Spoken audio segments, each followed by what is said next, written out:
La película parece confiar en que esta institucionalización puede ser justa, porque no reemplaza el vínculo familiar, sino que lo extiende. Aún así, deja abierta una pregunta. ¿Puede un museo preservar la complejidad de una persona o corre siempre el riesgo de crear otra versión simplificada? El personaje de Mamá Coco impide que la reparación se vuelva exclusivamente institucional. Antes del museo está la habitación. Antes de la exposición están las cartas guardadas. Y antes del reconocimiento público está la canción compartida. La historia verdadera sobrevive porque una mujer conservó objetos que para otros podían parecer insignificantes. Su memoria es frágil, pero su acto de conservación fue duradero. Coco transforma así a una anciana aparentemente dependiente en agente fundamental de la justicia narrativa. Aunque no participa en la aventura fantástica, sostiene la posibilidad de su resolución. La vejez se representa con ternura, aunque también desde una simplificación propia del relato familiar. Coco permanece sentada, habla poco y necesita cuidado. Su rostro conserva rasgos de la niña de la fotografía, creando continuidad visual entre épocas. Cuando recuerda a Héctor, no rejuvenece mágicamente. La emoción aparece dentro de su cuerpo envejecido. La película respeta la materialidad de la edad. Al año siguiente, Coco ha muerto y se reúne con sus padres en la tierra de los muertos. Su fallecimiento no se presenta como tragedia abrupta, sino como parte del ciclo familiar. La tristeza coexiste con la imagen reconfortante de su reencuentro. Esta resolución expresa con claridad la concepción de la muerte que organiza la película. Morir no significa desaparecer inmediatamente, sino cambiar de relación con los vivos. Coco sigue formando parte de la familia porque su fotografía está en la ofrenda, sus historias se cuentan y su presencia se integra en la celebración. Sin embargo, la película no trivializa la pérdida. Héctor sufrió durante décadas por no poder verla, e Imelda cargó con resentimiento y soledad. El reencuentro no borra el tiempo perdido. La fantasía ofrece consuelo, pero el drama reconoce que la ausencia produce consecuencias reales. La manera en que Coco combina duelo y celebración constituye una de sus aportaciones más valiosas al cine familiar contemporáneo. Muchas películas infantiles evitan la muerte o la utilizan como trauma inicial que debe superarse. Aquí, la muerte está presente en la vida cotidiana, representada mediante rituales, fotografías y conversaciones. Los niños participan en la memoria familiar.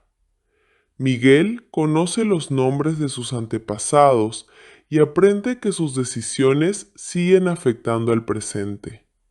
La película sugiere que hablar de la muerte no destruye la alegría, puede otorgarle profundidad. El Día de Muertos proporciona el marco ideal para esta visión porque articula una temporalidad circular. Cada año los ausentes regresan y la familia renueva su vínculo con ellos. La festividad no elimina la distancia entre mundos, pero crea una interrupción ritual de esa separación. En términos narrativos, la noche permite que Miguel acceda físicamente al pasado. En términos simbólicos, representa el momento en que una comunidad acepta que su presente está habitado por quienes la precedieron. La película convierte esa temporalidad en estructura dramática. Todo debe resolverse antes del amanecer, cuando el umbral vuelva a cerrarse. La presencia de elementos católicos, indígenas y populares refleja el carácter históricamente híbrido de la celebración. Coco no intenta ofrecer una genealogía académica completa del Día de Muertos, sino construir un universo inspirado en prácticas contemporáneas diversas. Las velas, tumbas, cruces, flores, fotografías, alimentos y espíritus conviven sin necesidad de una explicación doctrinal. Esta coexistencia es culturalmente significativa porque evita reducir la festividad a una sola fuente. Al mismo tiempo, la película reorganiza varios elementos para servir a la claridad narrativa, creando reglas propias como el control fotográfico del puente y la muerte final visible.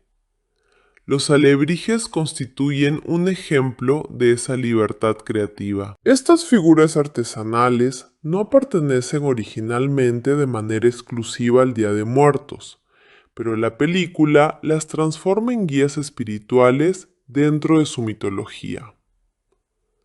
La decisión fue discutida por quienes temían una mezcla indiscriminada de tradiciones, aunque también permitió difundir internacionalmente una forma artística mexicana de enorme riqueza visual.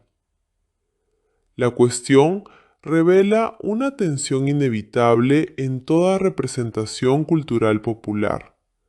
La fidelidad absoluta a una práctica localizada puede ser imposible, mientras la síntesis corre el riesgo de borrar diferencias. Coco intenta resolver esa tensión mediante una imaginación respetuosa, aunque su universo no debe confundirse con una descripción etnográfica literal. La ciudad de Santa Cecilia también es una síntesis. Su arquitectura, sus calles y su paisaje evocan distintas regiones y pueblos mexicanos sin corresponder exactamente a uno solo. Esta indeterminación permite crear un lugar mítico y reconocible a la vez. El nombre Santa Cecilia, patrona de los músicos en la tradición católica, introduce una ironía evidente. Miguel vive en un pueblo consagrado simbólicamente a la música, dentro de una casa que la prohíbe. El espacio entero parece confirmar que su deseo no es una anomalía, aunque la historia familiar lo trate como tal. El cementerio se presenta como lugar de convivencia.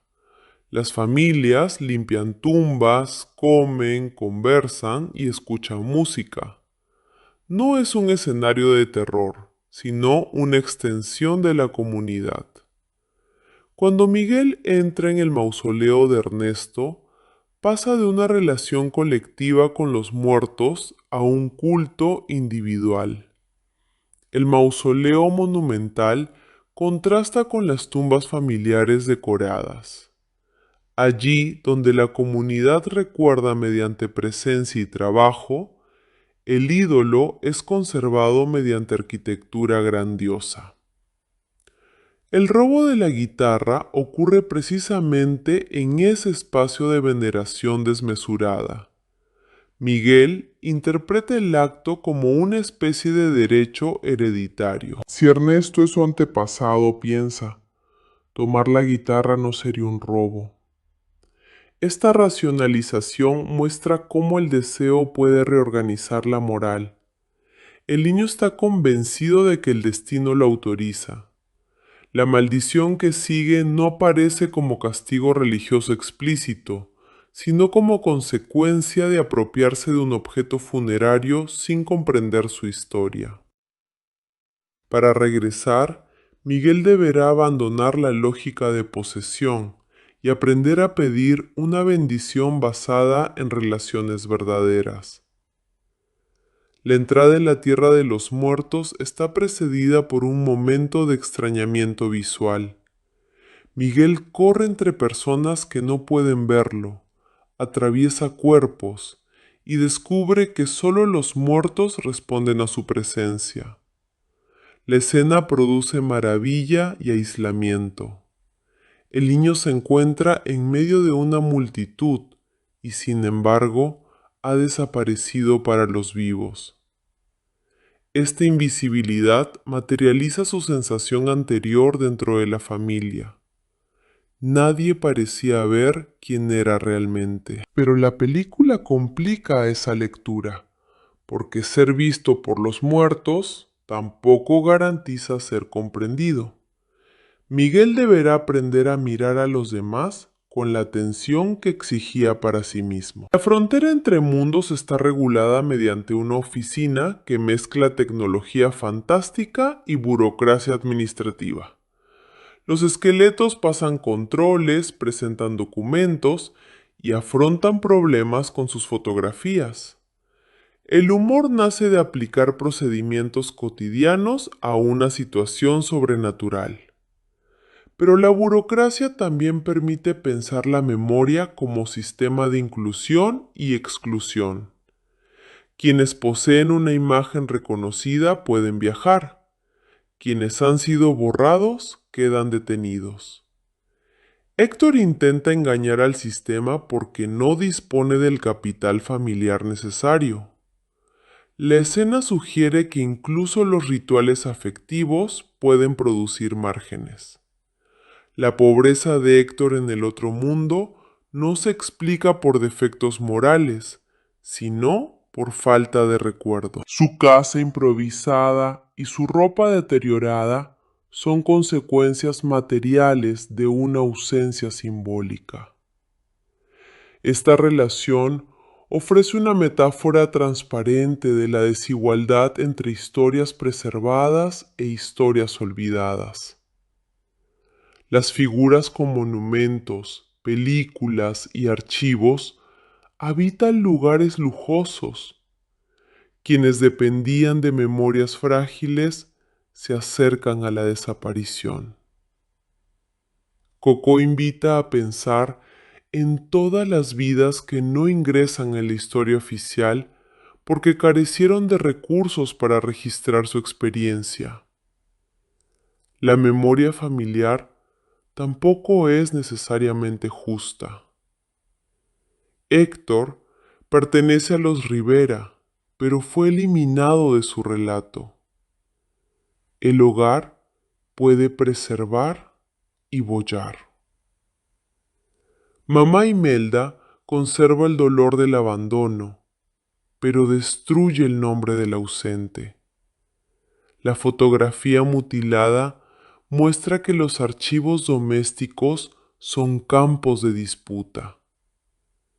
Cada familia selecciona qué historias transmite, qué conductas celebra y qué personas evita mencionar. Miguel se convierte en investigador porque encuentra una contradicción entre el relato verbal y la evidencia material. La curiosidad infantil abre una grieta en el consenso de los adultos. La película defiende esa curiosidad, aunque también muestra sus peligros.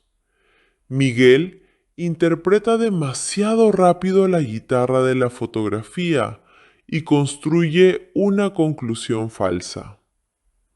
Preguntar es necesario, pero no basta. Hay que revisar las pruebas y escuchar testimonios distintos. La investigación progresa mediante errores.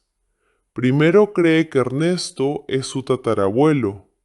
Después sospecha de Héctor y finalmente comprende la relación completa.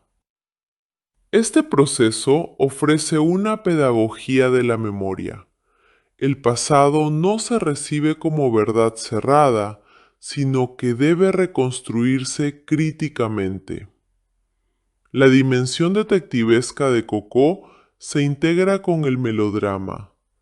Las pistas no conducen a un tesoro material, sino a la identidad de un padre y al origen de una canción. La investigación afecta directamente la estructura emocional de la familia.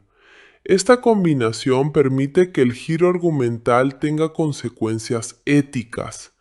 Descubrir al asesino no solo resuelve un misterio, libera a Imelda de una interpretación falsa, salva a Héctor del olvido y devuelve a Coco una parte de su infancia. La villanía de Ernesto resulta más inquietante porque se basa en una lógica reconocible del éxito. No busca destruir el mundo ni obtener poder sobrenatural, quiere conservar su reputación. La amenaza que Miguel representa es narrativa. Posee información capaz de modificar lo que otros creen. Por eso Ernesto intenta arrojarlo a un pozo y destruir la fotografía. Su violencia se dirige contra testigos y archivos. El antagonista comprende que el poder depende del control de la historia. El pozo donde encierra a Miguel y Héctor es un espacio de abandono. Alejados de la fiesta y de la ciudad, ambos enfrentan la posibilidad de desaparecer sin que nadie conozca la verdad. Allí se produce la revelación más íntima. Héctor recuerda a su hija y pronuncia el nombre de Coco. Miguel comprende el parentesco al conectar detalles dispersos. La oscuridad del pozo contrasta con el brillo de la fiesta de Ernesto. La verdad surge fuera del espectáculo, en un lugar destinado a ocultar cuerpos. La fragilidad física de Héctor aumenta durante esa escena. Sus huesos comienzan a desvanecerse, porque Coco está olvidándolo. La amenaza temporal adquiere una segunda dirección. Miguel debe regresar antes de convertirse en esqueleto, y Héctor debe ser recordado antes de desaparecer. Ambos dependen del tiempo vital de Mamá Coco. La anciana, inmóvil en el mundo de los vivos, determina el destino de quienes se mueven frenéticamente en el otro.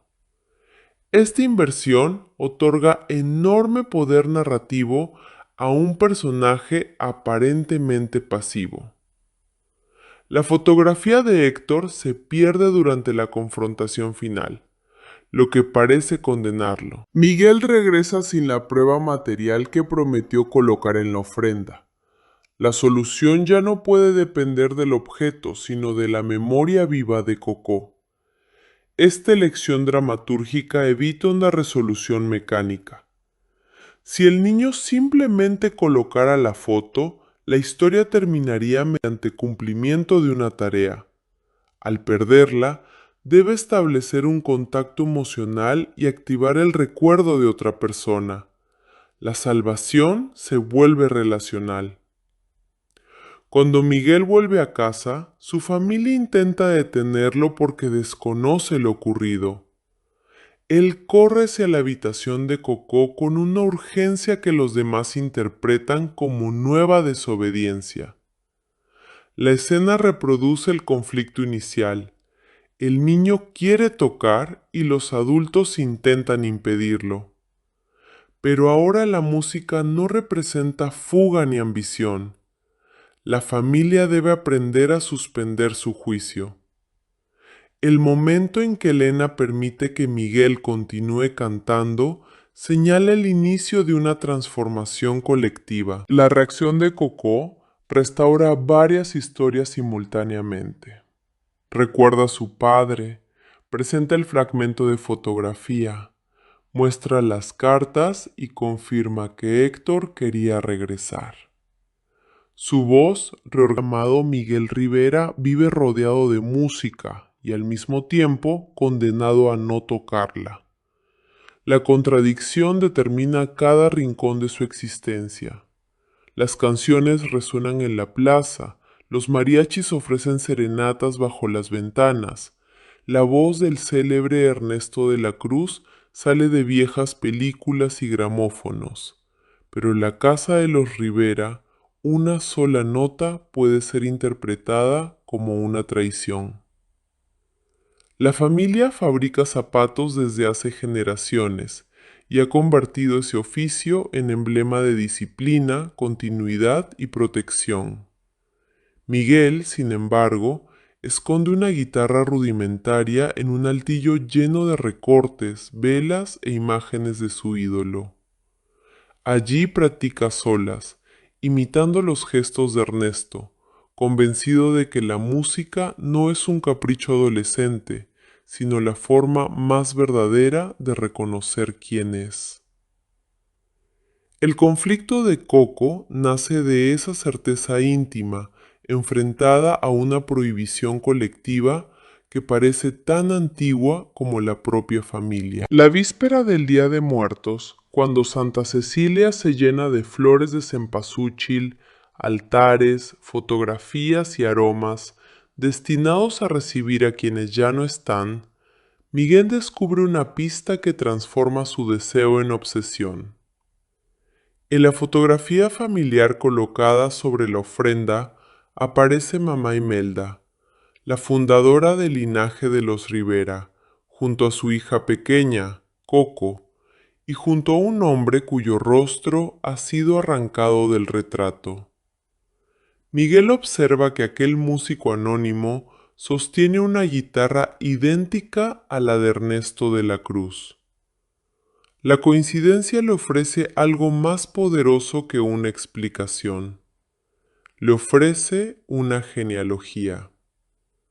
Si el mayor cantante de México fue su tatarabuelo, entonces su vocación no sería una desobediencia, sino una herencia reprimida. El niño interpreta el hallazgo como una absolución anticipada. De pronto, la música deja de ser una fuerza que los separa de los suyos y parece convertirse en el secreto capaz de revelar su auténtico lugar dentro de ellos. Pero la familia no acepta esta revelación. Cuando la abuela Elena descubre la guitarra y la destruye, Miguel huye hacia el mausoleo de Ernesto, decidido a tomar prestado el instrumento del cantante para participar en un concurso. Al pulsar sus cuerdas, algo se quiebra en el orden del mundo. El niño deja de ser visible para los vivos y comienza a percibir a los muertos, que atraviesan el cementerio con una naturalidad festiva.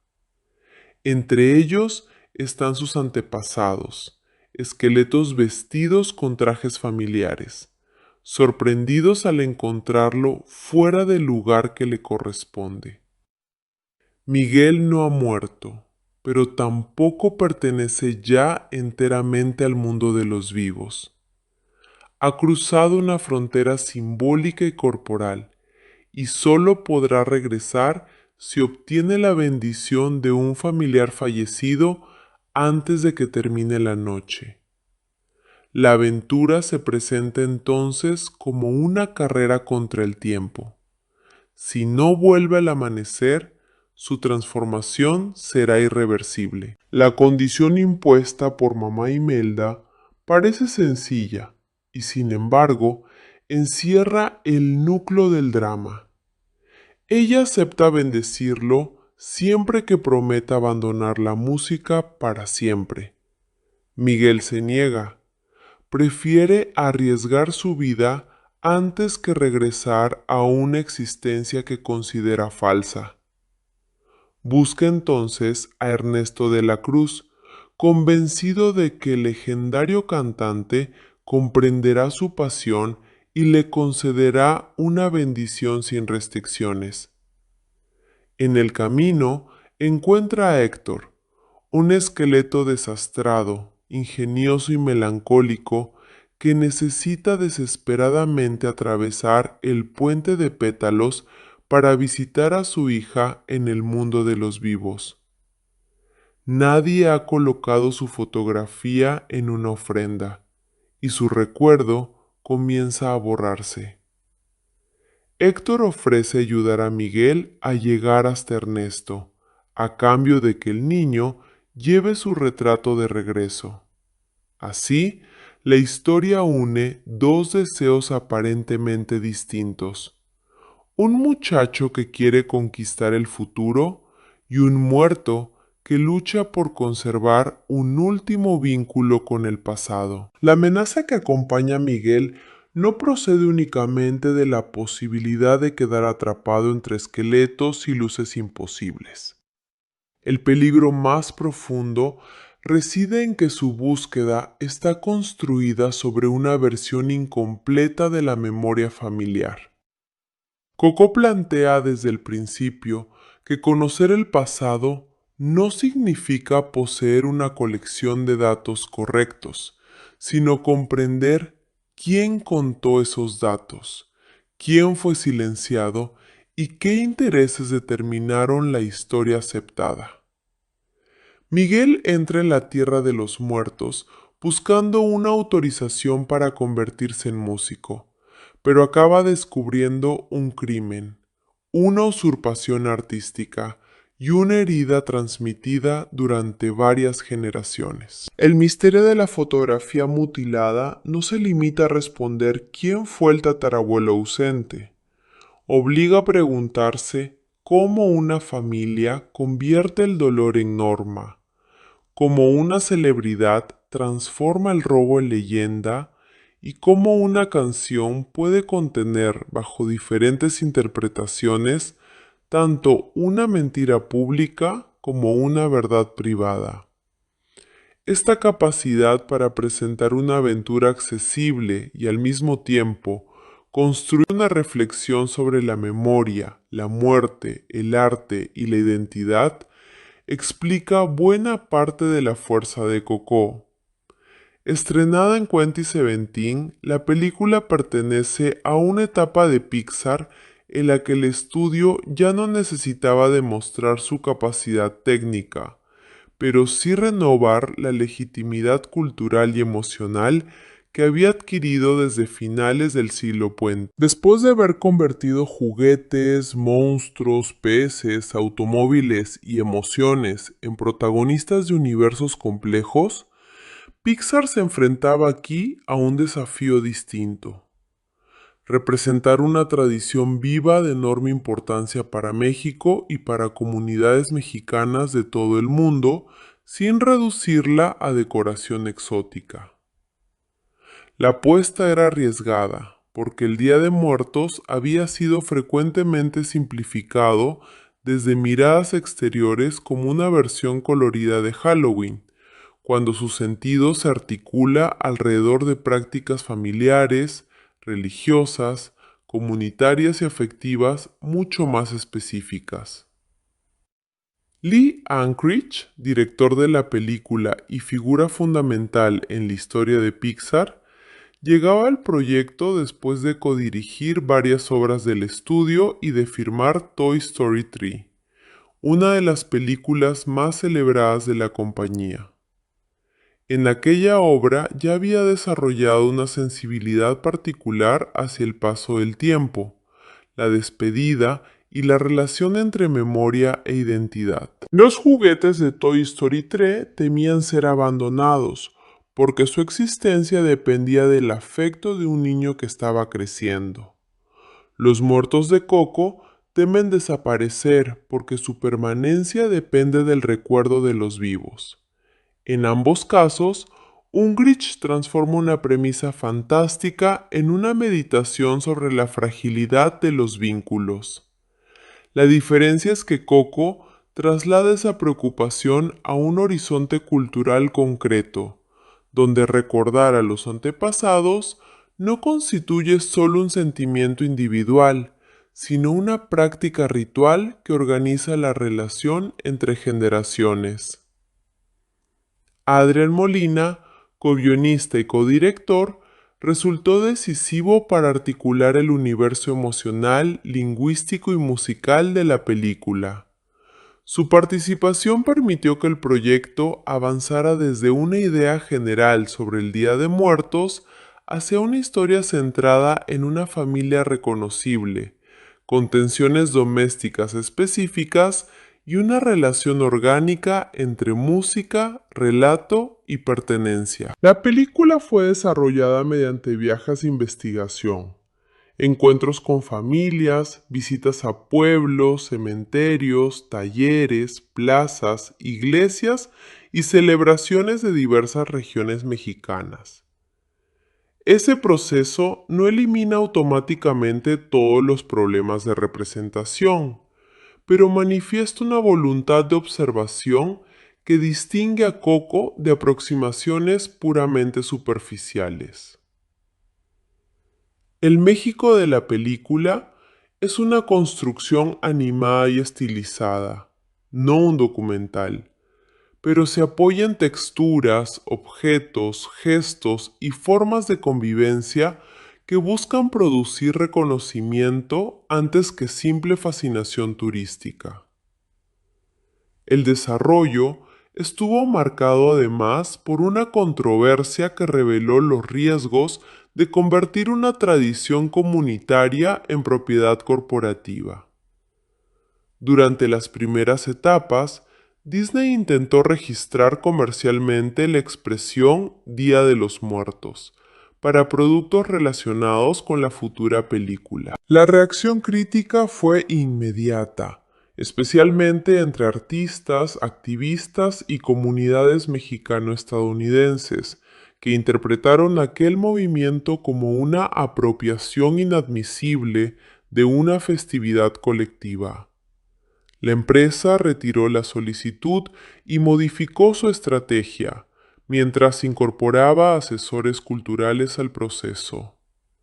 Este episodio resulta importante porque obliga a leer Coco no solo como una celebración cultural, sino también como una obra producida dentro de una poderosa industria global, que puede homenajear una tradición al mismo tiempo que intenta convertirla en mercancía.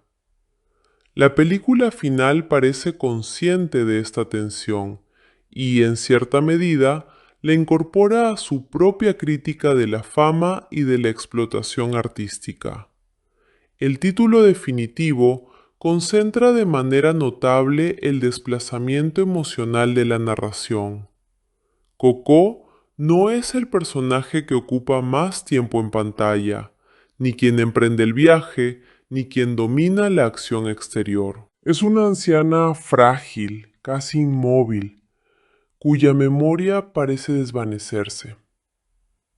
Al nombrar la película con su nombre, los autores indican que el verdadero centro de la historia no es la ambición de Miguel ni el espectáculo de la Tierra de los Muertos, sino la persistencia de un vínculo entre una hija y su padre. Todo cuanto sucede está orientado, aunque el espectador tarde en comprenderlo, hacia la habitación donde mamá Coco permanece sentada, rodeada por los restos de una vida y por una canción que todavía puede abrir una puerta en su memoria. La elección del título protege el secreto narrativo y al mismo tiempo declara que las figuras aparentemente pasivas pueden ser los ejes invisibles de una familia.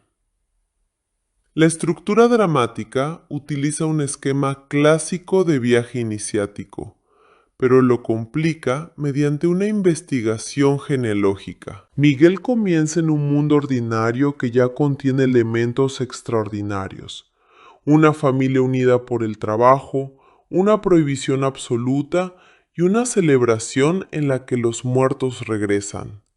El paso al otro mundo no supone abandonar la lógica de la vida cotidiana, sino contemplar su reverso.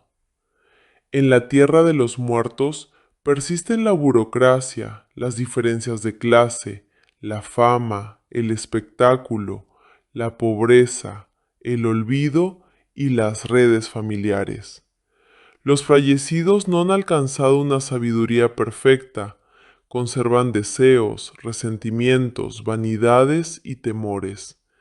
Esta continuidad evita que el espacio fantástico funcione como un cielo abstracto. Es una sociedad organizada por la memoria de los vivos, y sus desigualdades reflejan los modos en que algunas vidas son celebradas mientras otras quedan al margen del relato colectivo. El primer acto establece con gran economía el sistema de fuerzas que rodea a Miguel. La narración familiar aparece presentada mediante banderines de papel picado, una solución visual que convierte la exposición en espectáculo artesanal. Miguel relata cómo mamá Imelda fue abandonada por un músico y cómo, para sobrevivir, aprendió a fabricar zapatos. Las siluetas recortadas sintetizan años de historia con humor y claridad, pero también muestran que el niño ha heredado una versión oficial de los acontecimientos. El papel picado funciona como metáfora de esa memoria. Es delicado, selectivo y necesariamente incompleto. Las figuras solo existen porque ciertas partes del papel han sido eliminadas. Del mismo modo, la identidad de los Rivera se ha construido recortando al músico ausente, suprimiendo su rostro y transformando su abandono en fundamento moral de una dinastía. La familia se define, por tanto, mediante una ausencia convertida en ley. La música está prohibida no porque cada miembro haya reflexionado sobre sus peligros, sino porque una experiencia traumática se ha transmitido como mandato. Mamá Imelda respondió al abandono creando una estructura de supervivencia. Sustituyó el arte por el trabajo, la incertidumbre por el oficio, el deseo individual por la responsabilidad familiar. Su decisión fue comprensible en el contexto de una mujer sola que debía mantener a su hija, pero con el paso de las generaciones se transformó en dogma. Coco analiza así el proceso por el cual una medida defensiva puede perder su relación con el acontecimiento que la originó y convertirse en una identidad rígida. Los descendientes ya no saben exactamente a quién castigan cuando rompen instrumentos, solo saben que ser Rivera significa rechazar la música. El taller de zapatería posee en este sentido una función simbólica compleja. No representa simplemente la tradición conservadora que Miguel debe superar, es también el resultado de la autonomía económica de mamá Imelda, la prueba material de que una mujer abandonada logró proteger a su hija y crear un futuro para su descendencia. Los zapatos conectan a la familia con la tierra, con el trabajo manual y con la continuidad.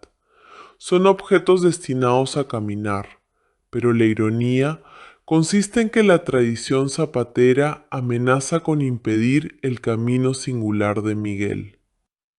La película no desprecia el oficio, ni propone que la realización personal exige abandonar toda herencia. El conflicto surge cuando una práctica valiosa se convierte en destino obligatorio y cuando la gratitud hacia los antepasados se confunde con la repetición exacta de sus decisiones. Miguel tampoco es presentado como un rebelde completamente lúcido. Su pasión es auténtica, pero su interpretación inicial de la libertad está contaminada por el culto a la celebridad. No sueña únicamente con tocar la guitarra, sueña con ser como Ernesto de la Cruz. Ha construido un santuario clandestino con fotografías, películas y frases del cantante. Reproduce sus poses, su sonrisa y su retórica. Cuando escucha la máxima "aprovecha tu momento", no la entiende como invitación a desarrollar una voz propia, sino como autorización para anteponer el éxito a cualquier vínculo. La película establece así una diferencia fundamental entre vocación y narcisismo. Miguel necesita defender su derecho a la música, pero también debe liberarse de una imagen del artista basada en la excepcionalidad individual y en la admiración pública. Ernesto aparece primero como una figura compuesta por imágenes. Antes de que Miguel lo conozca, el espectador contempla estatuas, carteles, películas, discos y grabaciones. Su identidad pública ha sido cuidadosamente fabricada. Es el gran ídolo de Santa Cecilia, el hombre que convirtió sus canciones en patrimonio popular y cuya muerte espectacular, aplastado por una enorme campana durante una actuación, reforzó la dimensión legendaria de su figura. Su fama parece haber vencido a la muerte. En el otro mundo vive en una mansión gigantesca, organiza fiestas y sigue actuando para multitudes. Coco comprende que la celebridad es una forma de supervivencia simbólica, pero también pregunta qué clase de memoria se conserva cuando una persona queda reducida a una marca. Ernesto es recordado por millones, aunque casi ninguno de esos miradores conoce la verdad sobre él. El contraste con Héctor se construye gradualmente. Cuando aparece, parece pertenecer al arquetipo del pícaro. Miente, improvisa disfraces, soborna, intenta cruzar controles fronterizos y utiliza a Miguel para resolver su problema. Su cuerpo es flexible y cómico, sus huesos se desmontan, su ropa está desgastada y su reputación es dudosa. Frente a la elegancia monumental de Ernesto, Héctor ocupa espacios marginales. Sin embargo, la película invierte poco a poco las apariencias. El muerto olvidado posee una relación íntima con la música, mientras el ídolo celebrado se revela como un usurpador. Héctor no necesita un escenario para cantar. Sus canciones nacieron de la experiencia, del amor y de la nostalgia. Su precariedad visual oculta una riqueza afectiva que la fama de Ernesto ha parasitado. La alianza entre Miguel y Héctor se sostiene inicialmente sobre un intercambio. El niño necesita encontrar a Ernesto. El esqueleto necesita que su fotografía llegue a una ofrenda. Ninguno confía plenamente en el otro, instrumento reconstruido en un contexto familiar, ya no como objeto fetichizado, sino como medio de convivencia. La película distingue así entre poseer un símbolo y comprender su historia. Miguel pensaba que la guitarra de Ernesto podía otorgarle identidad. En realidad, necesita conocer las relaciones, sacrificios y violencias inscritas en ella. La noción de herencia se redefine a lo largo del relato. Al principio, Miguel cree que heredar significa recibir un talento de un antepasado famoso. Esa idea le permite imaginar la identidad como esencia biológica. Sería músico porque lleva la música en la sangre. La revelación de que Héctor es su tatarabuelo mantiene parcialmente esa genealogía, pero modifica su significado. Miguel no hereda solo habilidad artística, hereda una historia de amor interrumpido, canciones compuestas para una hija y una injusticia que debe reparar. Además, la música no queda legitimada únicamente porque exista un antepasado músico. Incluso si Miguel no hubiera tenido esa conexión, su deseo merecería ser escuchado. La película utiliza la genealogía para reconciliar a la familia, pero su enseñanza más amplia apunta hacia el reconocimiento del individuo. Mamá Imelda es uno de los personajes más complejos porque la película permite comprender su dureza sin idealizarla. Fue abandonada, o al menos creyó haberlo sido, y transformó el dolor en una estructura de protección. En la tierra de los muertos mantiene la autoridad sobre varias generaciones. Su primera reacción ante Miguel no consiste en preguntarle por qué ama la música, sino en exigir obediencia. Sin embargo, esa rigidez nace del miedo a que la historia se repita. Para Imelda, la música no es un arte neutral, es la fuerza que se llevó a su marido y amenazó la supervivencia de su hija. Su error consiste en atribuir a la música la culpa correspondiente a una persona y en desconocer que incluso esa interpretación se basa en una mentira. La reconciliación entre Imelda y Héctor no borra de forma instantánea décadas de resentimiento. La película comprime el proceso por necesidades narrativas, pero introduce gestos que sugieren su dificultad. Imelda descubre que Héctor no eligió abandonar a Coco, intentó regresar y fue asesinado. El objeto de su odio cambia de sentido. Sin embargo, la verdad no elimina el sufrimiento que experimentó, ni los años en que tuvo que sostener sola a la familia. La reparación exige reconocer ambas dimensiones. Héctor fue víctima de Ernesto, e Imelda fue víctima de una ausencia cuyas causas ignoraba. La película evita presentar a uno como culpable del dolor del otro. El verdadero antagonista es la violencia que impidió el regreso y la mentira que convirtió a dos personas heridas en enemigos póstumos.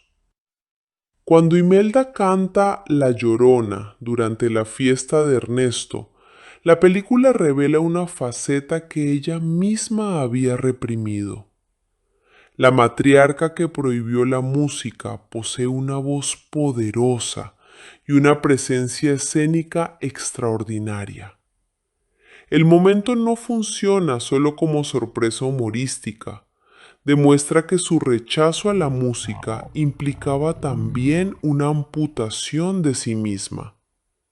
Al cantar, Imelda no traiciona la memoria de su sufrimiento, recupera una capacidad que el trauma había convertido en amenaza. La puesta en escena la presenta con fuerza, elegancia y control. No se transforma en una artista subordinada a la mirada de Ernesto, sino que utiliza el escenario para enfrentarse a él y proteger a su familia.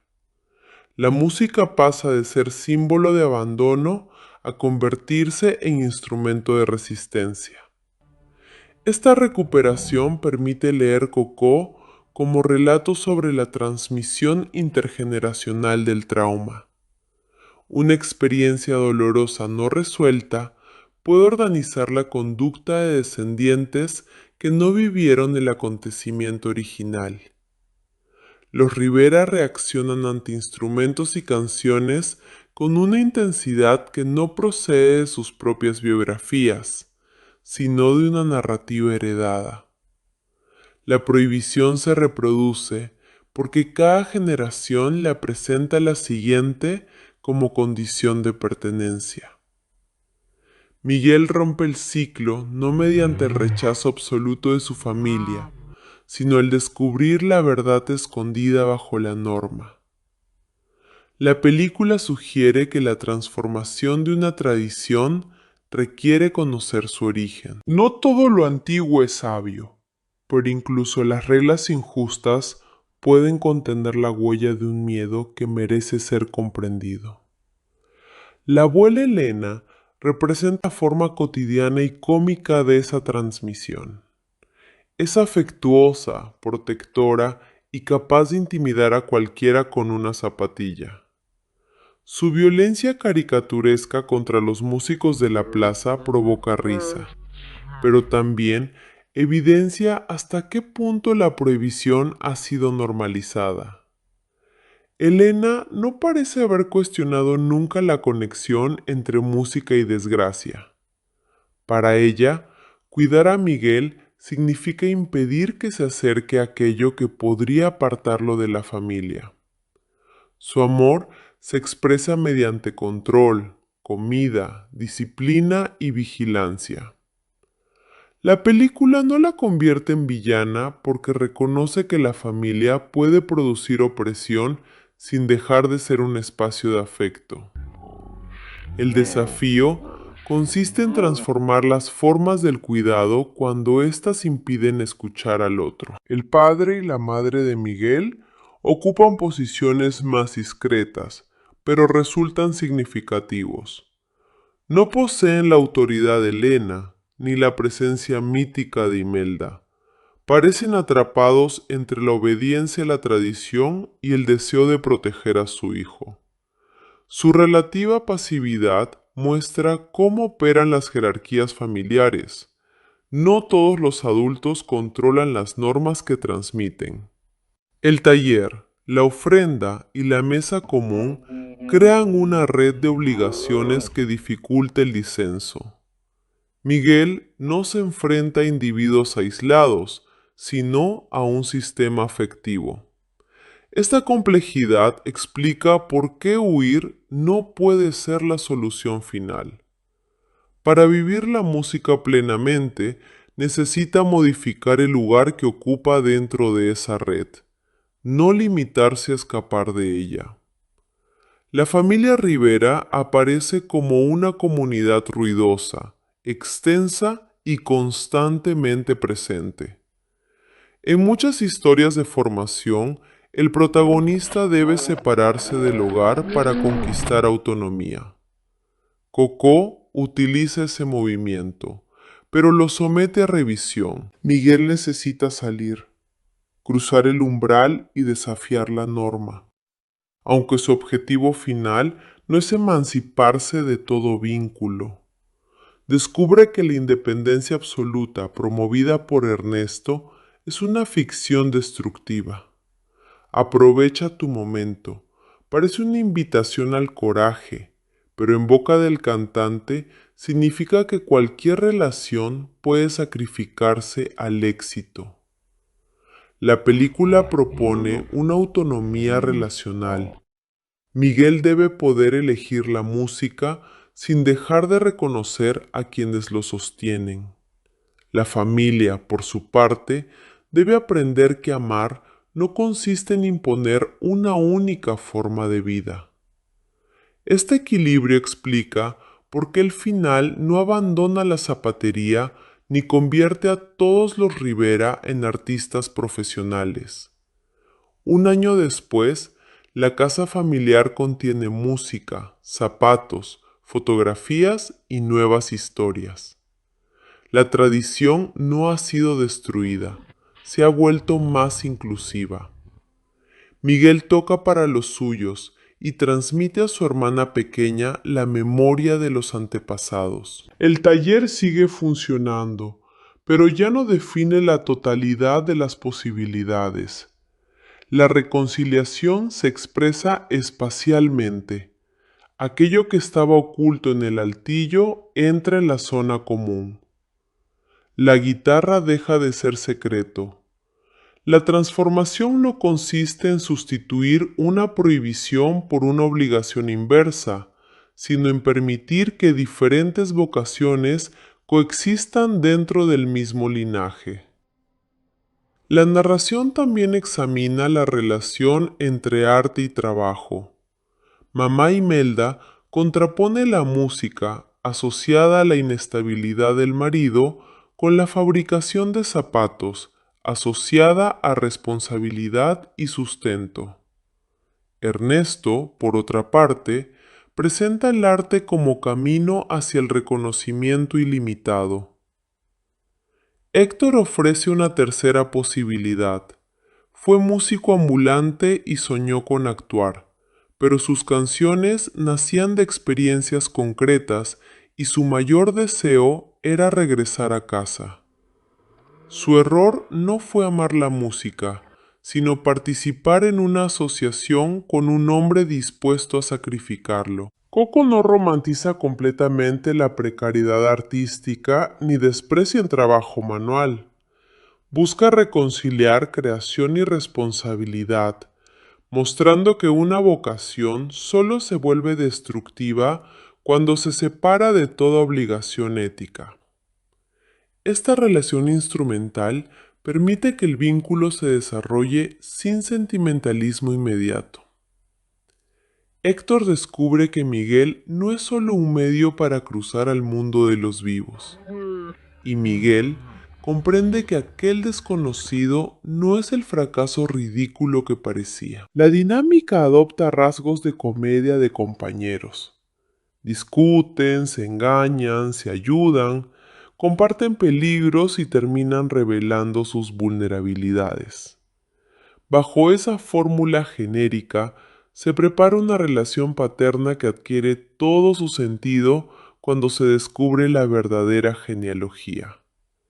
La película hace que el parentesco biológico sea emocionalmente creíble antes de convertirlo en información narrativa. La Tierra de los Muertos constituye uno de los logros visuales más evidentes de Coco, pero su espectacularidad no es gratuita.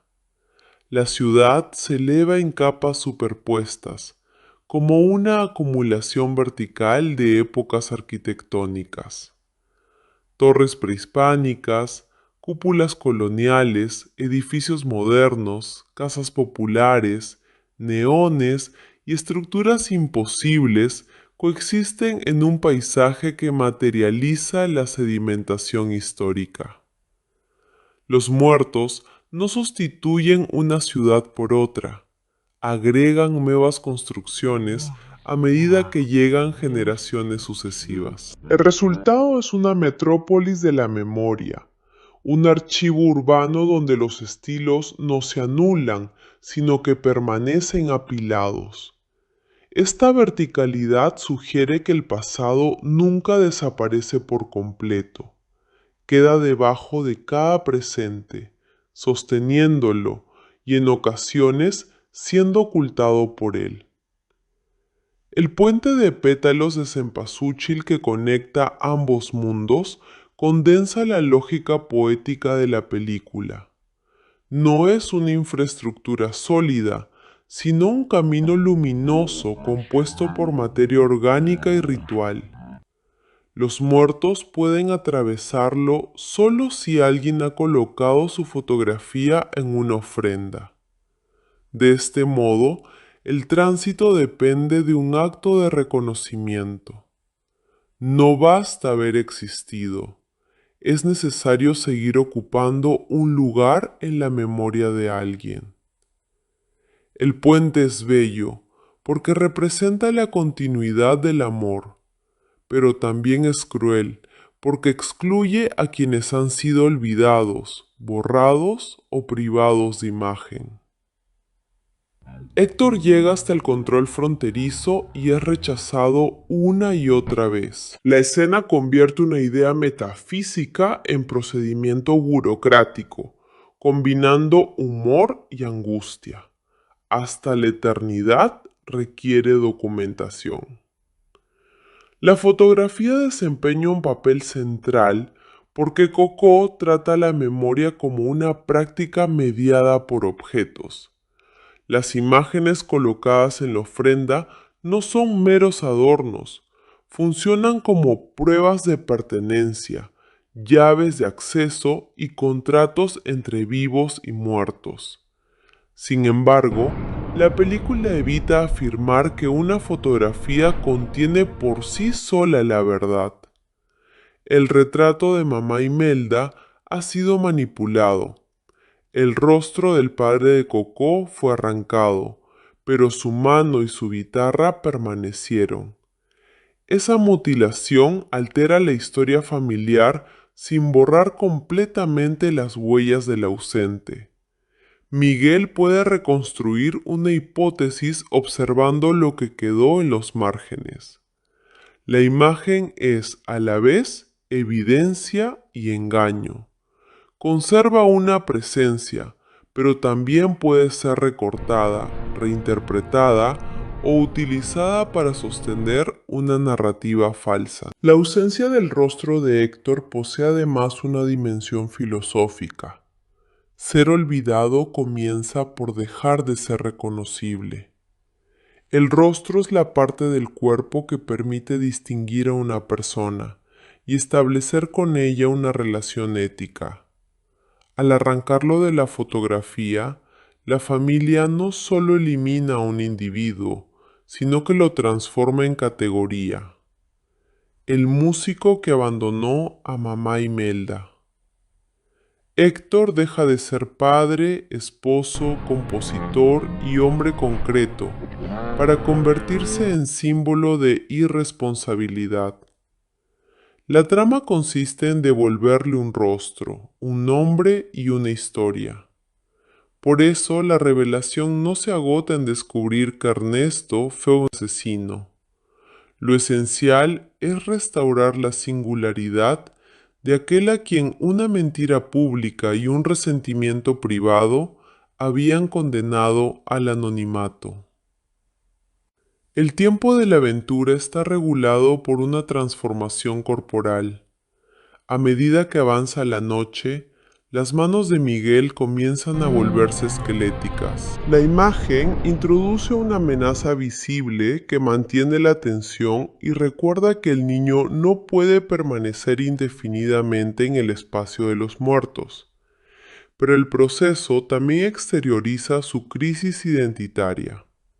Miguel se encuentra entre dos formas de pertenencia, entre el linaje que rechaza y el ídolo que idealiza, entre la vida que ha recibido y la vida que desea construir. Su cuerpo híbrido expresa una verdad emocional. No puede regresar siendo exactamente quien era, pero tampoco puede convertirse por completo en la fantasía que persigue. La resolución exigirá integrar aquello que la familia había separado, la música y el afecto, la autonomía y la memoria.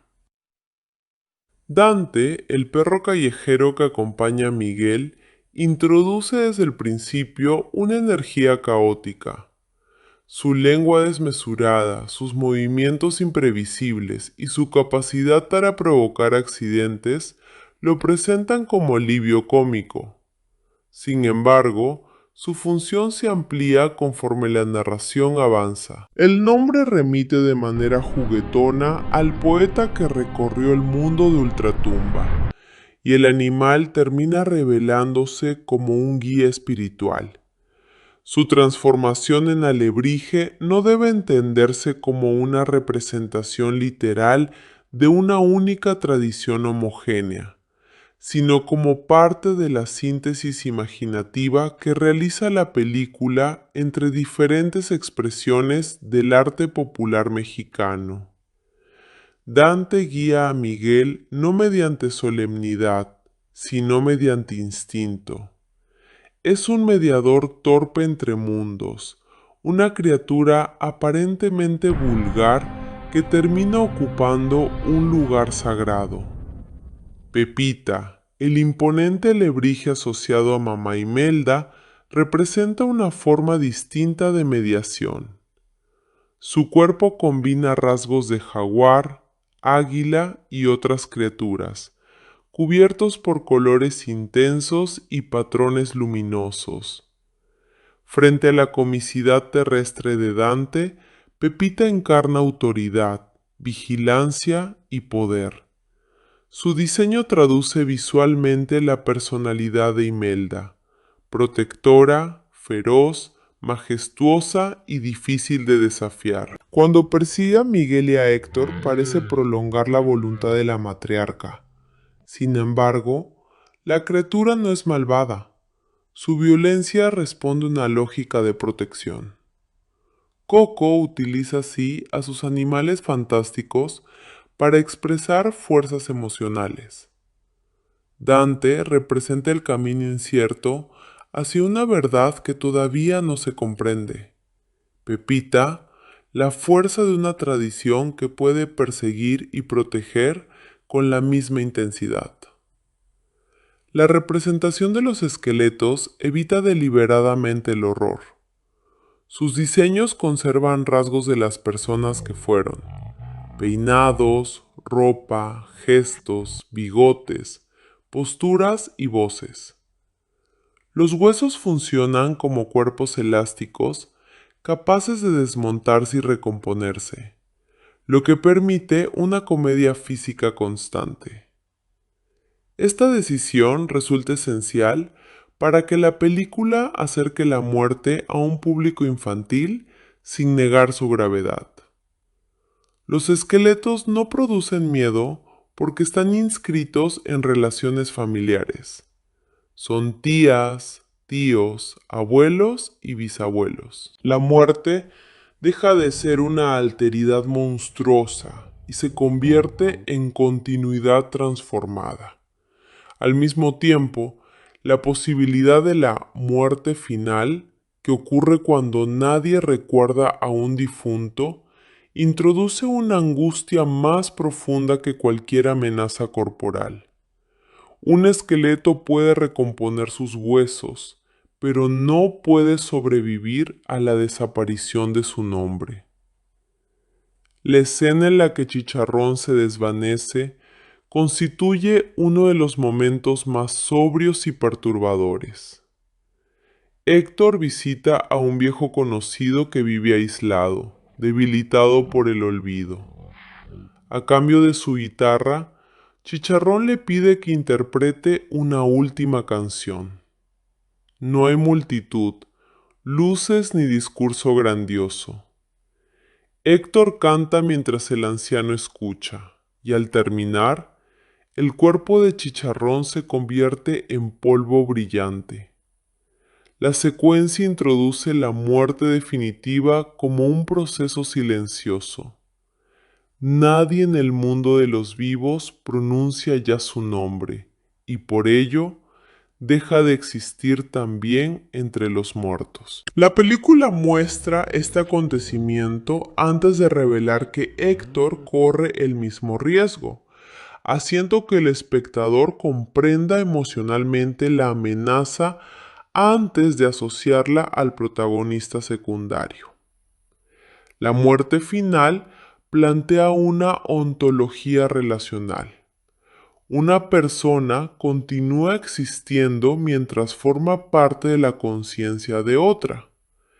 Esta idea no pretende formular una teoría metafísica sistemática, sino dramatizar la dependencia entre identidad y memoria colectiva. Coco sugiere que el yo no es una entidad aislada, cerrada sobre sí misma. Somos también las historias que otros cuentan de nosotros, las canciones que transmiten, los objetos que conservan y los gestos que repiten. Esa dependencia puede ser fuente de consuelo, porque el amor prolonga la presencia, pero también de vulnerabilidad, porque el olvido o la mentira pueden deformar una vida. Héctor no teme únicamente desaparecer, teme que su hija muera creyendo que él la abandonó.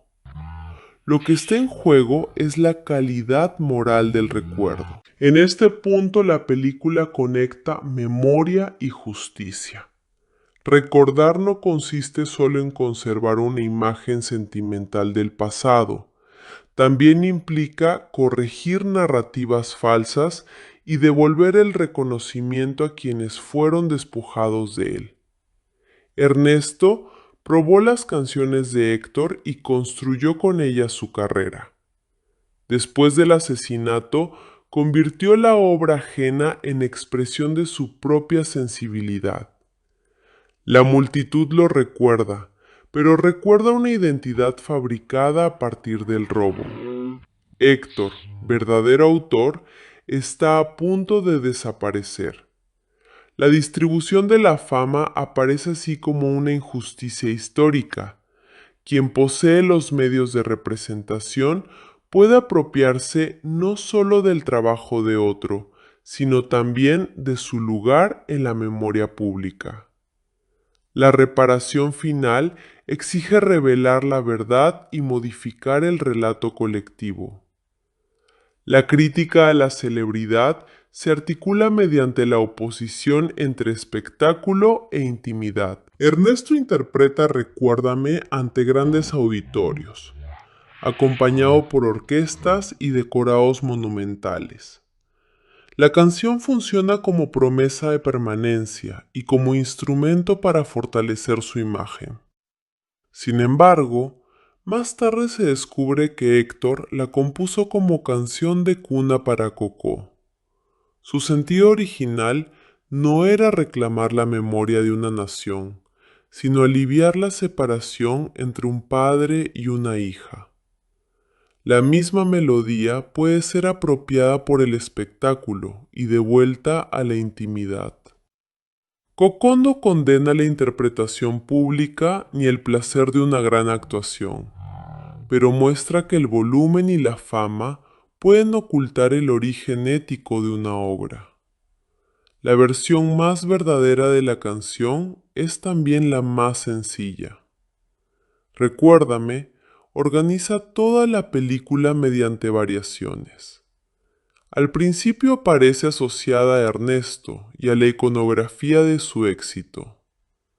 En las películas antiguas, el cantante la interpreta con gestos expansivos, como si estuviera pronunciando un testamento heroico. Más adelante, Héctor la canta en el recuerdo de su despedida, con un tempo suave y una intención protectora.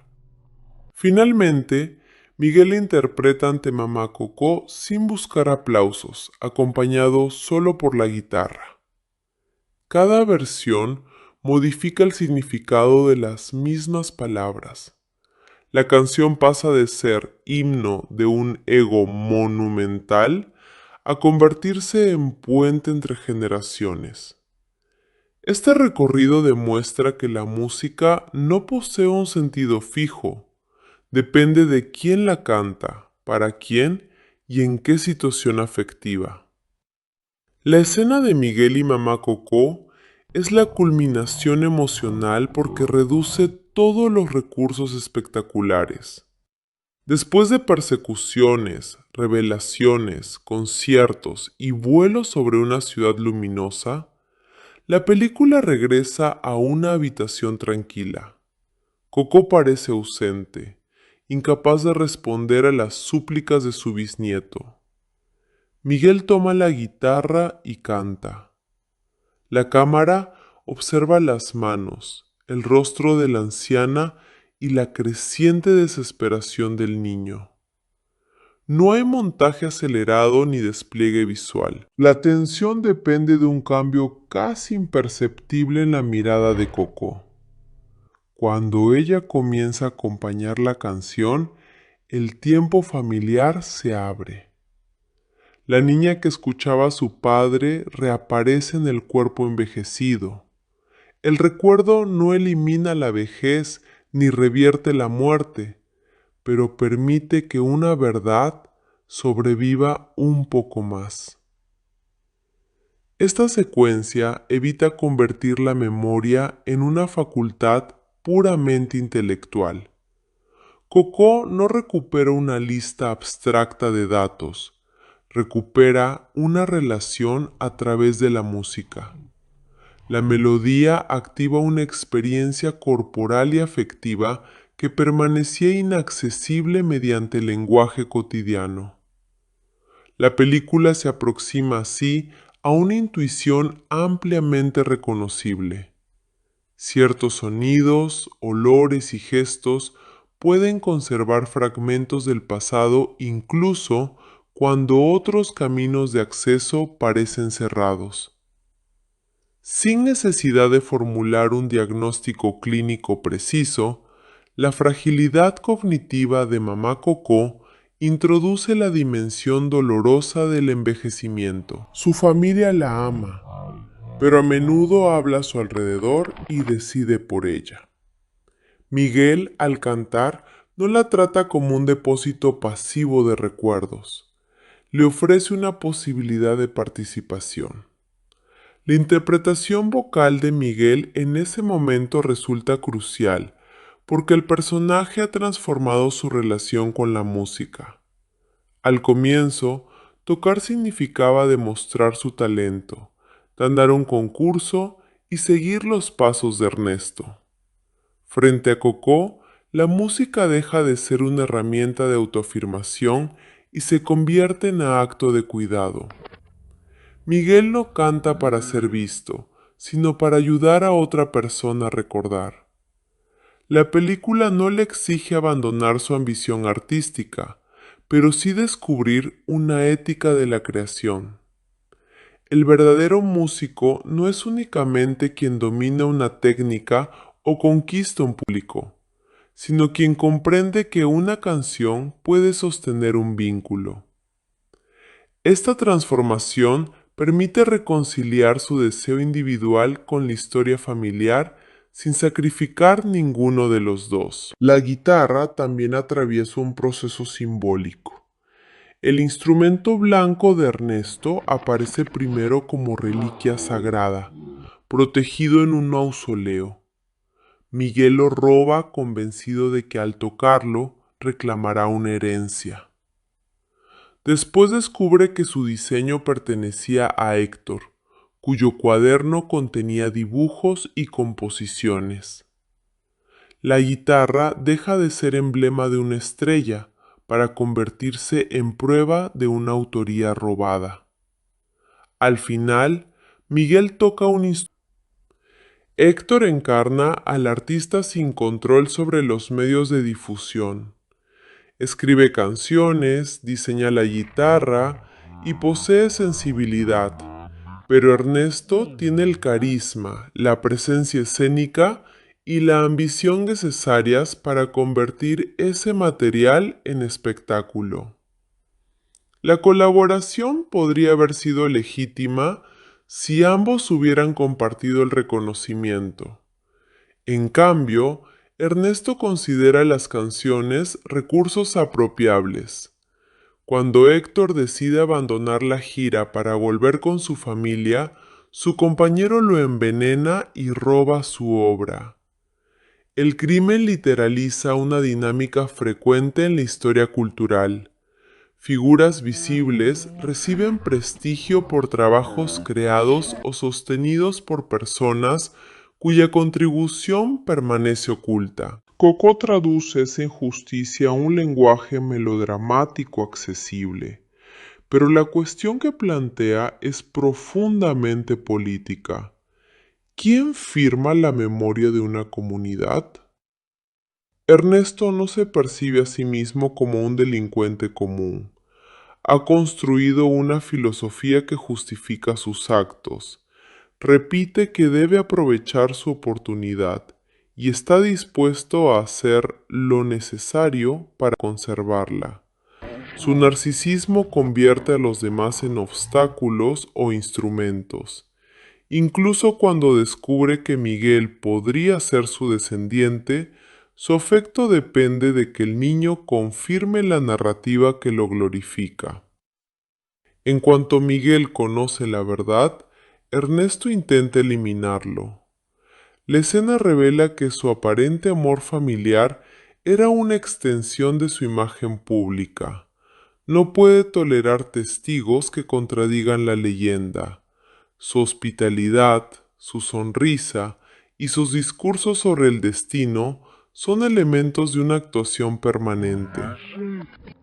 La forma en que Ernesto asesina a Héctor resulta especialmente significativa. Le ofrece una bebida en un momento de reconciliación aparente. El veneno se esconde en un gesto de amistad.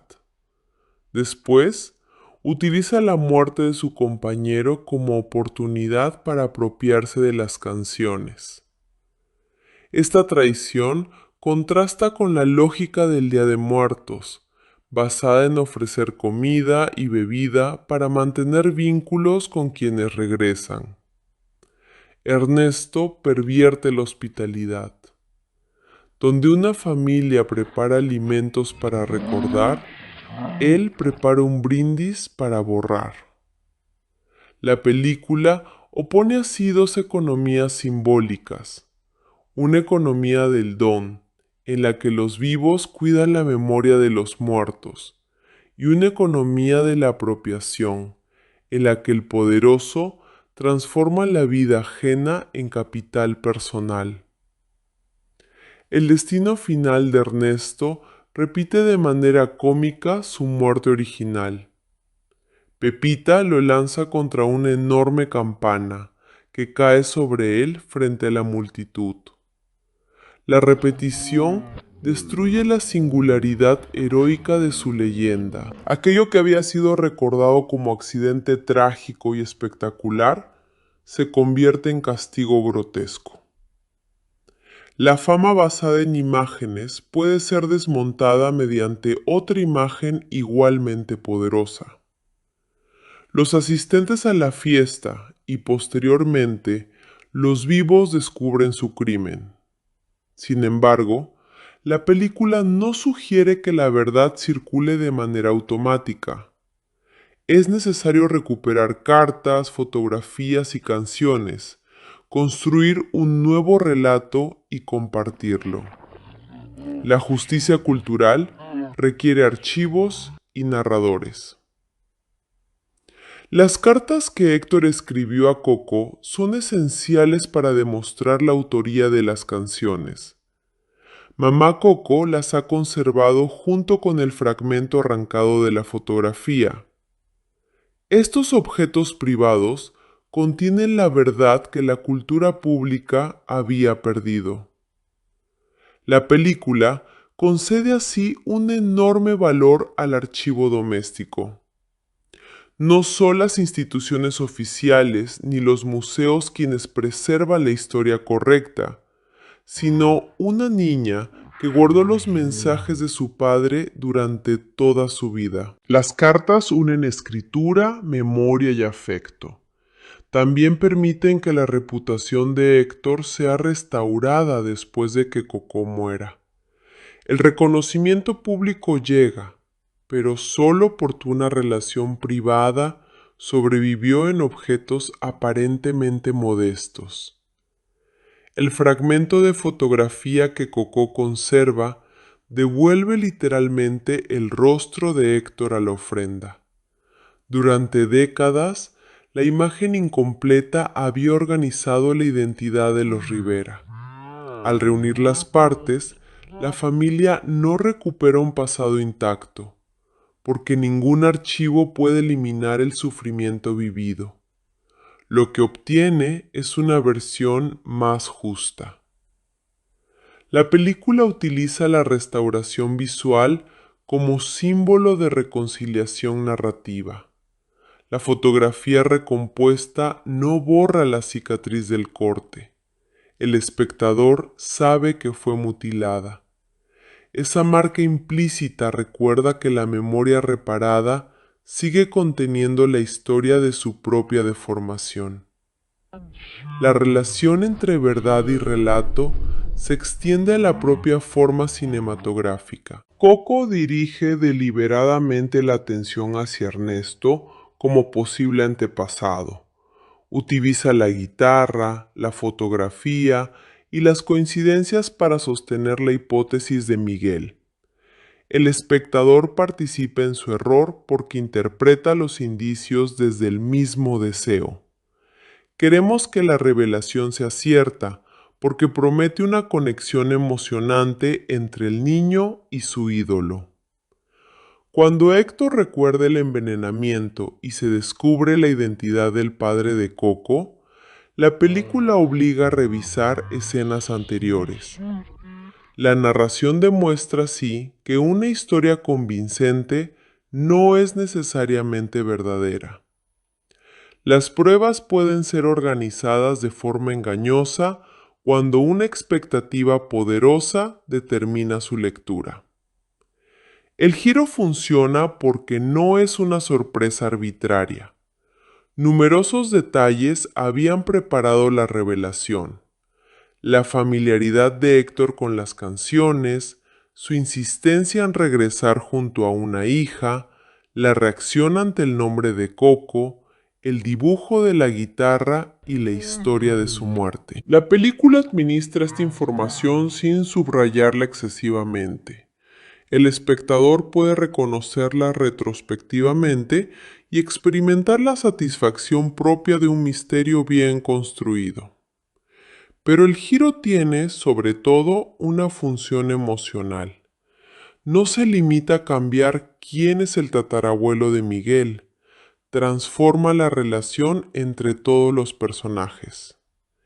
Héctor deja de ser un aliado occidental, Imelda deja de ser una matriarca equivocada por completo, y Ernesto deja de ser una figura ambigua para revelarse como antagonista. El descubrimiento también obliga a Miguel a revisar su concepto de grandeza.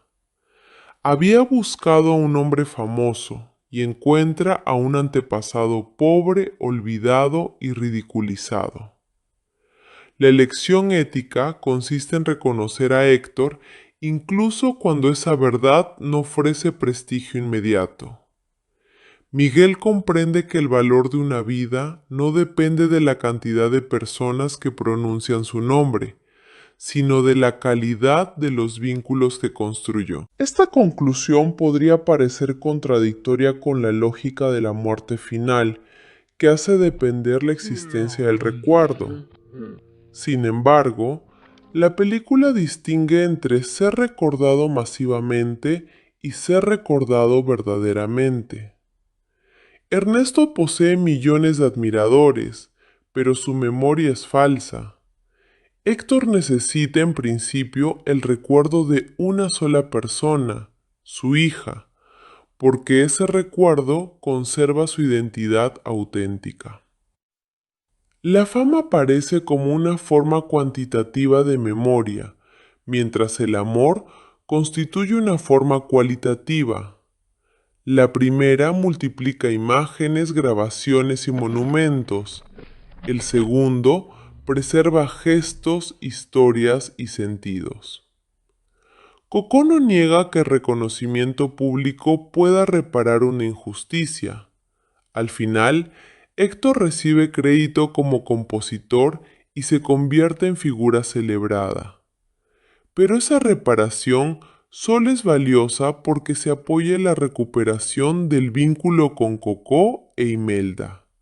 Sin esa base, la fama sería otra máscara. La película propone que la memoria pública debe responder ante la verdad de las relaciones privadas, no sustituirlas. El diseño de producción refuerza esta oposición. La mansión de Ernesto es deslumbrante, amplia y llena de invitados, pero carece de intimidad. Sus espacios están diseñados para la exhibición.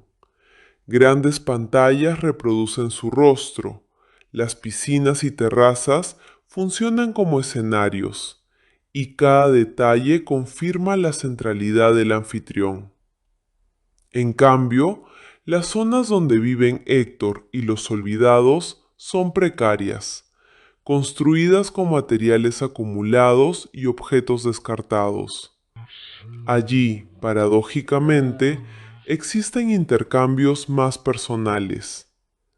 La desigualdad del otro mundo se basa en la cantidad de memoria recibida.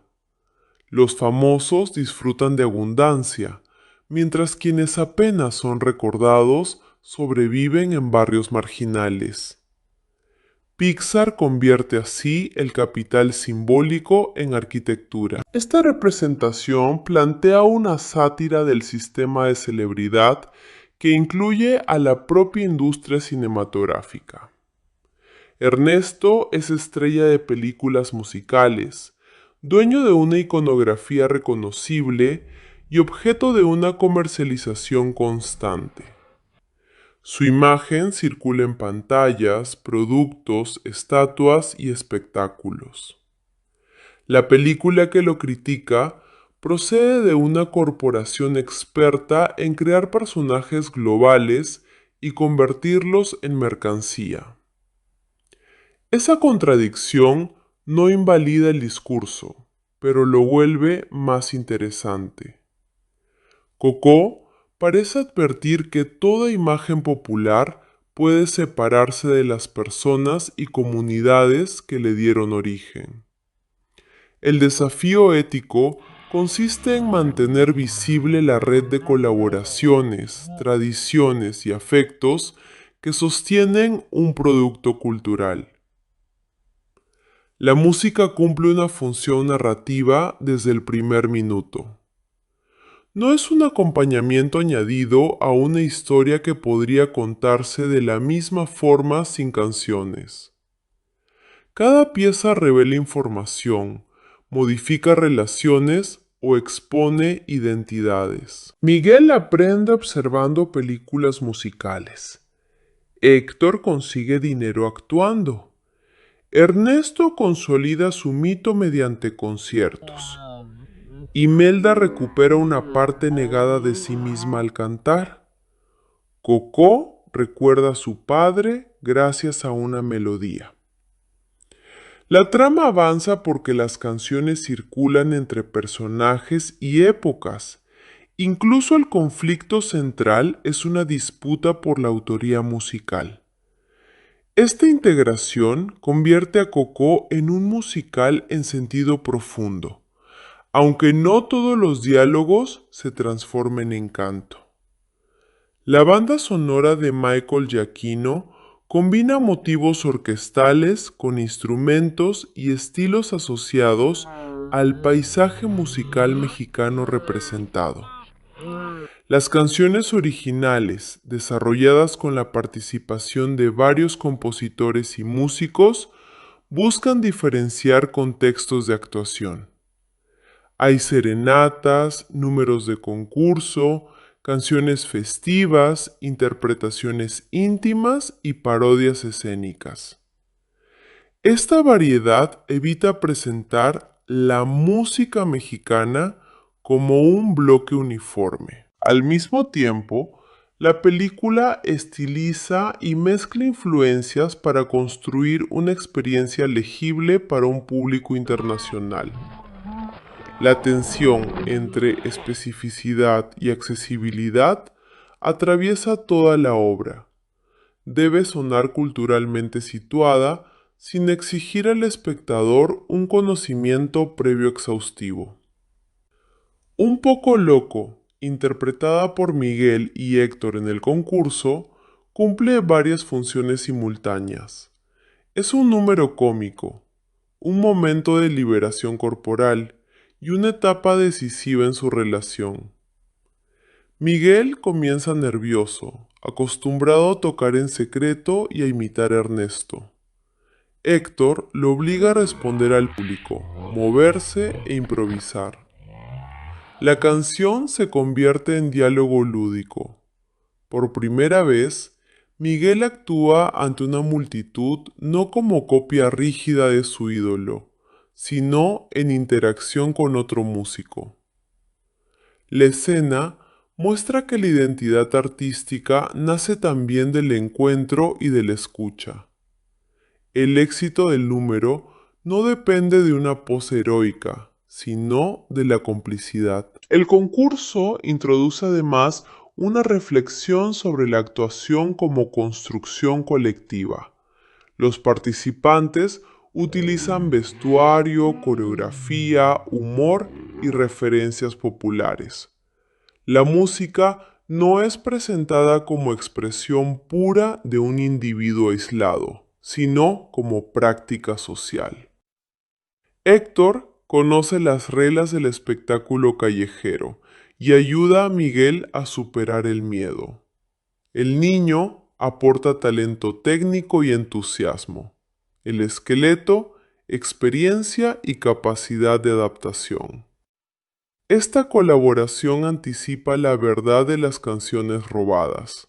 Detrás de toda figura visible existen relaciones de aprendizaje, acompañamiento y creación que la narrativa de la genialidad individual suele ocultar. La voz de los personajes contribuye de forma decisiva a su caracterización. Miguel habla y canta con una mezcla de energía, vulnerabilidad y obstinación. Héctor alterna rapidez cómica con una melancolía que se vuelve más perceptible a medida que su cuerpo comienza a debilitarse. Ernesto utiliza una dicción segura y teatral, incluso en conversaciones privadas, como si jamás abandonara el escenario. Imelda posee una voz firme que revela autoridad, pero su canto abre una dimensión emocional inesperada. Mamá Coco apenas habla durante gran parte de la película, por lo que cada palabra adquiere peso. El diseño vocal construye una jerarquía que el relato termina invirtiendo. La figura más silenciosa es quien conserva la verdad decisiva. El uso del español dentro de la versión internacional y la existencia de un doblaje íntegramente latinoamericano refuerza la localización cultural del relato.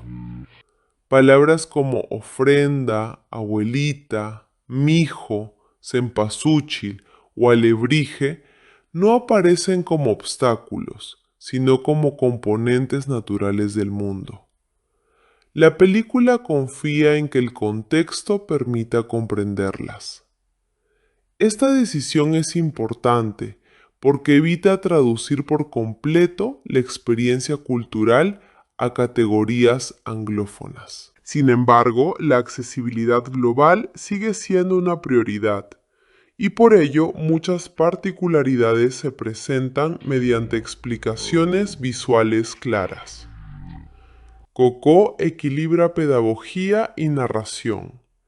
Enseña el funcionamiento de la festividad sin convertir a sus personajes en guías turísticos de sí mismos. El humor doméstico contribuye a esa naturalidad. La familia se interrumpe, discute, alimenta, corrige y protege con una energía reconocible. Las zapatillas utilizadas como amenaza, la insistencia en comer, la invasión del espacio personal y la presencia constante de parientes producen una comicidad basada en vínculos. Estos elementos podrían caer en estereotipos si aparecieran aislados, pero la película les concede funciones emocionales. La comida expresa cuidado. La vigilancia nace del miedo. El ruido familiar contrasta con la soledad de quienes han sido olvidados. La comedia no se limita a decorar el relato, sino que establece aquello que Miguel podría perder si confundiera libertad con aislamiento. La comida de la ofrenda posee una presencia sensorial particular. Frutas, panes, bebidas y platos preparados aparecen como formas de hospitalidad hacia los muertos. Aunque los fallecidos no consumen los alimentos de manera convencional, reciben su esencia. La práctica afirma que recordar implica trabajo material: cocinar, limpiar, colocar flores, encender velas, seleccionar fotografías. La memoria no es solo un sentimiento interior, requiere gestos repetidos y objetos compartidos. Esta dimensión distingue el universo de Coco de relatos donde recordar consiste únicamente en pensar con nostalgia. Aquí, la memoria se construye colectivamente mediante una labor doméstica que suele recaer en las familias y especialmente en las mujeres. Las flores de cempasúchil organizan visualmente la conexión entre mundos. Su color naranja intenso contrasta con los azules nocturnos y guía tanto a los muertos como al espectador. Los pétalos forman caminos, puentes y círculos de bendición. La flor no es solo un motivo decorativo, posee dirección y agencia. Cuando un antepasado concede su bendición, el pétalo se vuelve vehículo de poder. El gesto de sostenerlo y pronunciar una condición convierte el afecto familiar en acto casi jurídico. Las bendiciones pueden liberar, pero también imponer. Imelda utiliza inicialmente el pétalo para restringir a Miguel. Después aprende a bendecirlo sin exigir que renuncie a la música. La evolución moral se expresa mediante una variación ritual. La bendición final constituye uno de los momentos centrales porque reformula la autoridad ancestral. Al principio, Miguel cree que necesita encontrar al antepasado adecuado para escapar de las condiciones de Imelda. Su viaje parece una búsqueda de permiso. Al final, la matriarca comprende que una bendición auténtica no puede fundarse en la negación del otro. Cuando lo envía de regreso sin prohibirle tocar, no abandona su papel de antepasada, lo ejerce de manera más generosa. La tradición demuestra capacidad de cambio. Coco evita así dos extremos, la obediencia ciega y la ruptura total. Los muertos pueden orientar a los vivos, pero también deben escuchar lo que las nuevas generaciones revelan sobre los errores del pasado. El círculo de pétalos que aparece durante las bendiciones recuerda que la familia puede funcionar como límite y protección.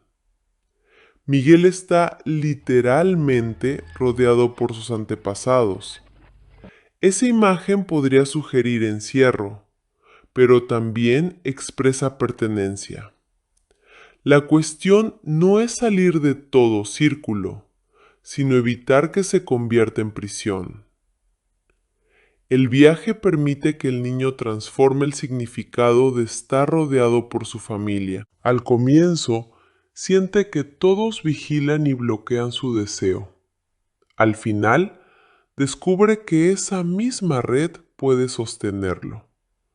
La película propone una visión dinámica de la comunidad, capaz de corregirse mediante la verdad y el diálogo. El montaje administra con precisión el paso entre comedia, aventura y melodrama. Las primeras escenas avanzan con rapidez para establecer la prohibición, la admiración por Ernesto y la preparación de la ofrenda. Una vez en la tierra de los muertos, el ritmo se acelera mediante persecuciones, controles burocráticos y descubrimientos visuales. Sin embargo, la película reserva pausas estratégicas para Chicharrón, la conversación de Héctor sobre su hija y la canción a Mamá Coco. Estas desaceleraciones permiten que el espectáculo no ahogue la emoción. El montaje entiende que la intensidad no depende de mantener una velocidad constante, sino de crear contrastes.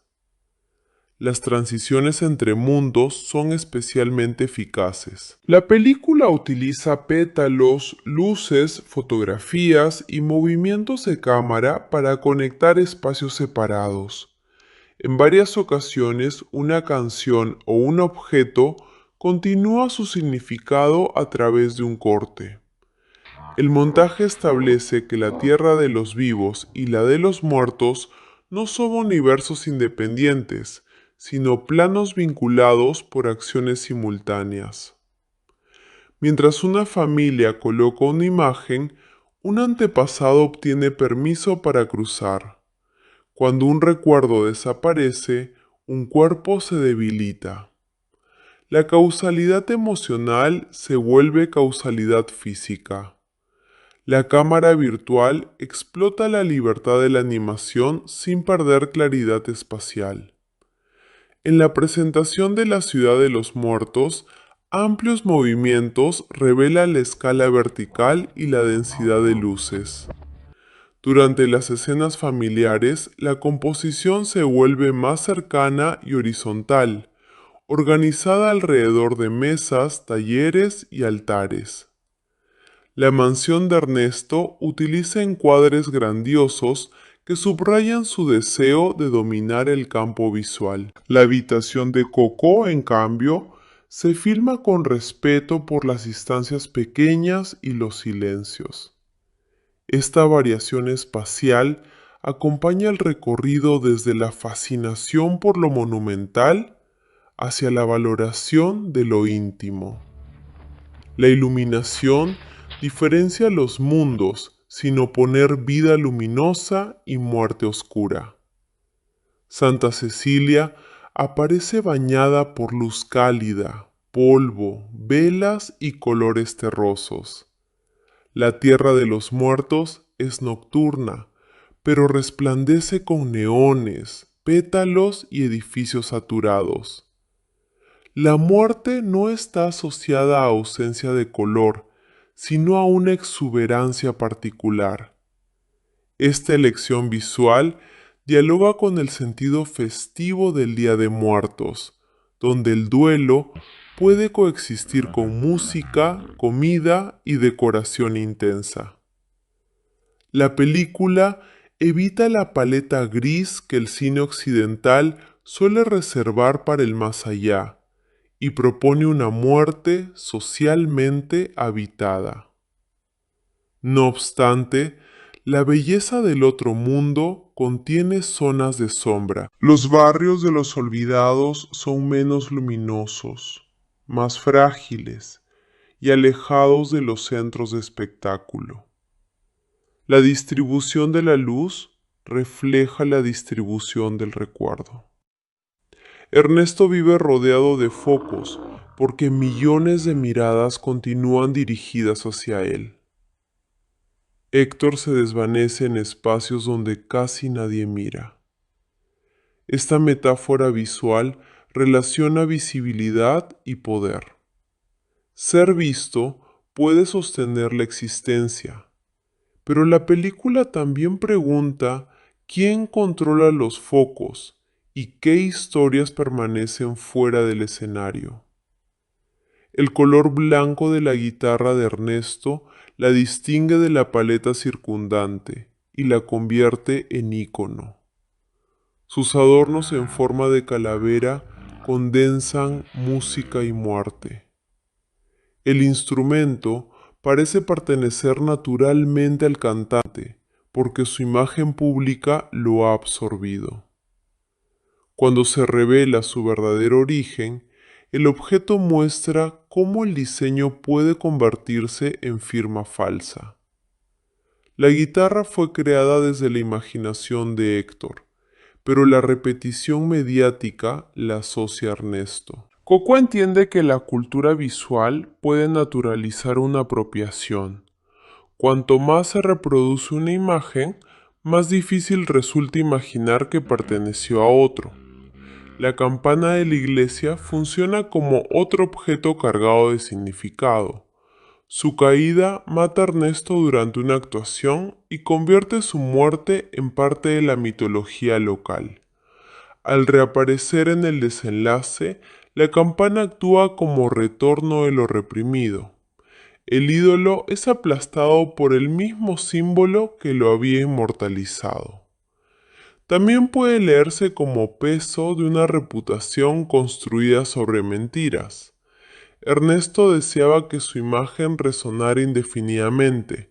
Finalmente, aquello que produce resonancia se convierte en instrumento de caída. La Plaza de Santa Cecilia representa el espacio donde la identidad individual puede hacerse pública. Allí trabajan las mariachis, se celebran concursos y se levanta la estatua de Ernesto. Miguel observa ese lugar desde la marginalidad, porque la prohibición familiar le impide participar. La plaza ofrece comunidad, pero está dominada por una narrativa falsa. Cuando la verdad sobre Héctor se conoce, el espacio público cambia de significado. La estatua y el museo ya no celebran únicamente a Ernesto. La memoria cultural se reorganiza. La película muestra que los espacios comunes están llenos de relatos históricos y que corregirlos modifica la forma en que una comunidad se ve a sí misma. La estatua de Ernesto, con su gesto heroico y su lema inspirador, sintetiza la producción monumental de la memoria. Las estatuas presentan vidas complejas como modelos coherentes. Miguel lee la inscripción como mandato personal, ignorando las contradicciones del hombre representado. La caída moral de Ernesto cuestiona la confianza automática en los monumentos. No todo aquel que ocupa un pedestal merece orientar a las nuevas generaciones. Sin embargo, Cocono propone sustituir un culto por otro de forma acrítica. La reparación de Héctor se basa en documentos y testimonios, no solo en levantar una nueva imagen idealizada. El museo que aparece al final indica que la memoria privada ha ingresado en la historia pública. Las cartas de Cocó permiten reconocer a Héctor como compositor. Este desenlace ofrece una satisfacción clara. El verdadero autor recibe crédito y Ernesto es denunciado. Pero también contiene una ironía. Héctor, que necesitaba el recuerdo íntimo de su hija, termina convertido en figura museística.